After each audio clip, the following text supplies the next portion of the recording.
తెలంగాణ ప్రభుత్వం ప్రతిష్టాత్మకంగా నిర్మిస్తున్న భారత్ ఫ్యూచర్ సిటీకి సంబంధించి ఆసక్తికరమైన అంశం వెలుగులోకి వచ్చింది. నేటి కాలంలో ఎంత చిన్న ఆఫీసులైనా సరే ఏసీ ఖచ్చితంగా ఉండాల్సిందే. అదేవిధంగా ఇంట్లో కూడా ఏసీల వాడకం పెరుగుతూ ఉంది.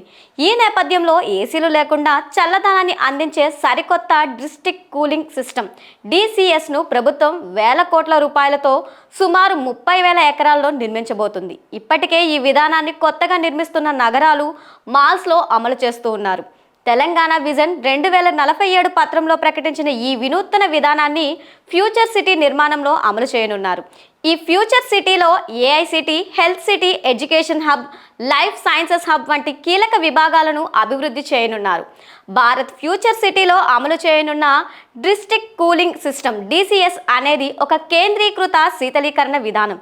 దీనిలో భాగంగా శుద్ధి చేసిన నీటిని 5 డిగ్రీల సెల్సియస్ వరకు చల్లబరిచి పైపుల ద్వారా భవనాలకు సరఫరా చేస్తారు. ప్రతి భవనంలోని ఎయిర్ హ్యాండ్లింగ్ యూనిట్లు ఈ చల్లని నీటిని ఉపయోగించి గదులను చల్లబరుస్తాయి. ఈ ప్రక్రియలో గదిలోని వేడి నీటిని తిరిగి శీతలీకరణ ఛాంబర్కు పంపిస్తారు. అక్కడ ఆ నీటిని మళ్ళీ చల్లబరిచి తిరిగి సరఫరా చేస్తారు. ఈ నిరంతర ప్రక్రియ ద్వారా సాధారణ ఏసీలతో పోలిస్తే 30% విద్యుత్ ఆదా అవుతుందని నిపుణులు అంచనా వేస్తున్నారు. ఏసీలు వాడకుండా DCS ద్వారా విద్యుత్ ఆదా చేయడంతో పాటు పర్యావరణానికి మేలు చేయాలని ప్రభుత్వం లక్ష్యంగా పెట్టుకుంది.